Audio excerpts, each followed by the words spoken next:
So my topic is based on the first psychology laboratory in Mexico. So to give you an overview, psychology was a slow in progress. So psychology was mainly a science thing for Latin America, and Latin America didn't really appreciate science as it didn't really relate to its cultural values.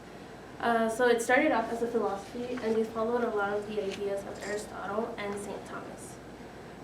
So the psychology, as it started to progress, it progressed through the international standards and socioeconomics. And then as it continued to grow, Mexico and Brazil became the leading countries of psychology. So there's two pioneers, and the first one I want to talk about is Ezequiel Chavez, which didn't, in a way, brought the idea of a laboratory, but didn't really wanted to create it. He had ordered instruments from Wundt's laboratory from Germany and imported because he taught a course that emphasized the experimental of psychology. So he was a lawyer in training, and he was fascinated in psychology. So he had left that. He's like, I don't want to be a lawyer anymore, I want to be a psychologist. So he went into the school of the national, it's called Escuela Nacional Preparatoria. It's a high school, basically.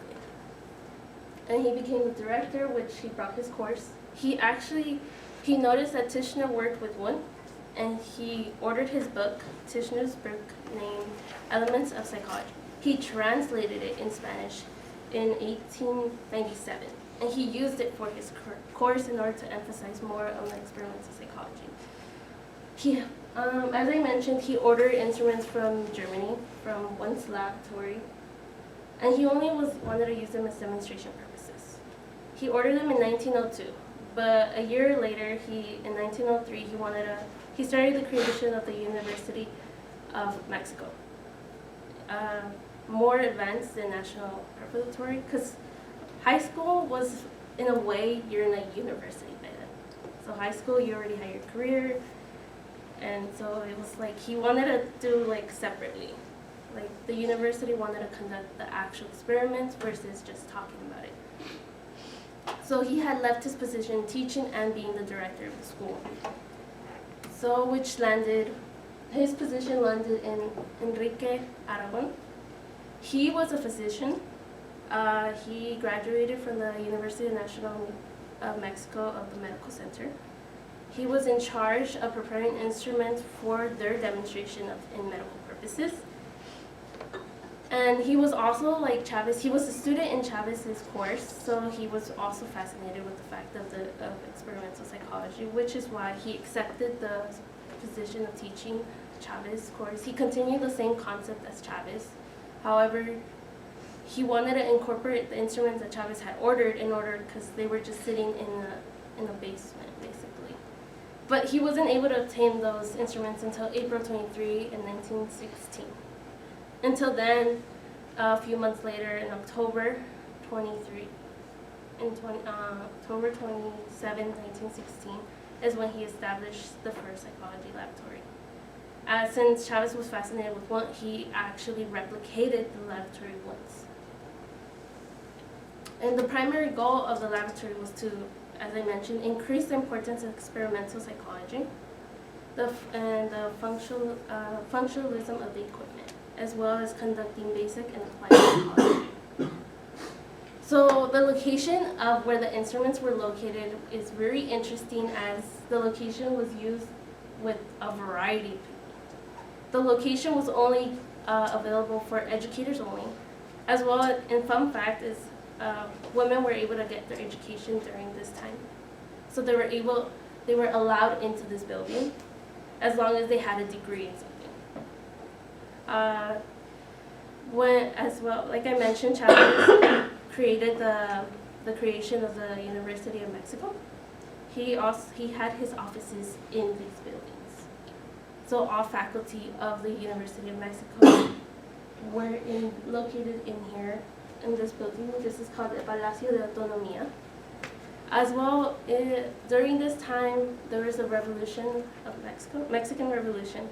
So military used this building as like a base, a boot camp. So they did a lot of exercises. So it was happening during the time, like the establishment of the laboratory. So the laboratory had it because it's like they said, what I've read, it was located in one of these two rooms in the ground floor. And the military used the ground floor, so it was always interrupted and caused chaos with the lavatory. So that's why the lavatory tend to move back and forth, where La Casa de los Mascarones translated the house of the mass. They still don't know why they located there, but they alternated between due to the militaries using their building. In the end, I think in the 1935 is when the lavatory remained in La Casa de los Mascarones. So they just stuck there. They were tired of moving the instruments as there were a lot. In the lavatory, it was pretty hard to know what instruments were used and what not, because they noticed that not all instruments that he ordered arrived, as well as since the instruments were kept hidden for since 8 years before the opening of the lavatory, they became rustic. They needed to figure out what to use, what other instruments they can incorporate. But the instruments they did demonstrated in these classes were, the first one was called, I believe they called it the fall timer. And the way they couldn't translate it in Spanish, they were confused, so they just called it the fall timer to respond an action, to measure the reaction time of the person. So the person here will have a clamp, and the clamp will react to it to an auditory stimulation. And her name is Guadalupe. She was the one setting up. So I think this is Enrique, who was trying to help the other students, and they were basically on their own figuring out how to use the instruments. On the other side, they called it the color mixer. The color mixer, basically, they spin the wheel and it's a visual stimulation. So the perimeter would change from white, black, or the shades of gray. So these were common demonstrations they used. They didn't really know how to use them. As I said, science wasn't really a big thing in Latin America. But thanks to this, a variety of universities, 4 specifically in Mexico, decided to incorporate laboratories in each of the schools and offer training programs. So this is called, it's kind of hard for me to even say, Ibero-Americano University, and the other one is Hanahuaque. It's from a different dialect, so it's kind of hard to pronounce. And then the University de las Americas. This is the university that incorporates international information into this school. So a lot of internationals can come to this school. This is the actual National University of Mexico. It's a beautiful campus. So overall, the psychology began increasing, and these, as I said, more graduate programs became more famous, and psychology has become a wider.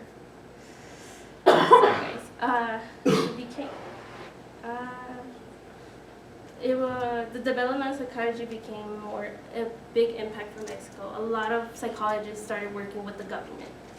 In fact, sometimes they only want to accept psychologists in the governments. These are my references. Any questions? So with the first laboratory and the 2 buildings, do you happen to know how far away the 2 buildings were? They were both located in the center of Mexico, so they weren't that far away. But it was kind of a hassle bringing the instruments since they were all heavy. Mm-hmm. Yes. So you said that the scientists had to figure out how to use the instruments on their own. Yeah. Do you know how many instruments that was? When I researched, there was in the images, since they were kind of hard to find instruments, over time they viewed through a film, and I think they found 20-something instruments in the laboratory. But they came up with their own names, so it's kind of weird to translate it back into English. As also references were all in Spanish. So. Yes. So how big is psychology in Mexico today? How big is that department now? Not as big as America, because there's still even struggles to obtain grants for research, even though there is money for researches. So it's not, it became bigger, but not that big. Yes. So do you think that the reason why like it's still harder for them to like obtain these grants, because you said that there is money, do you think it's because like still psychology and science is not as accepted as it should be? Yeah, there's a lot of controversy with science, as there's mainly like Catholic in Mexico, so it's kind of hard to like change their views, how they grew up. And that's all the time for questions we have.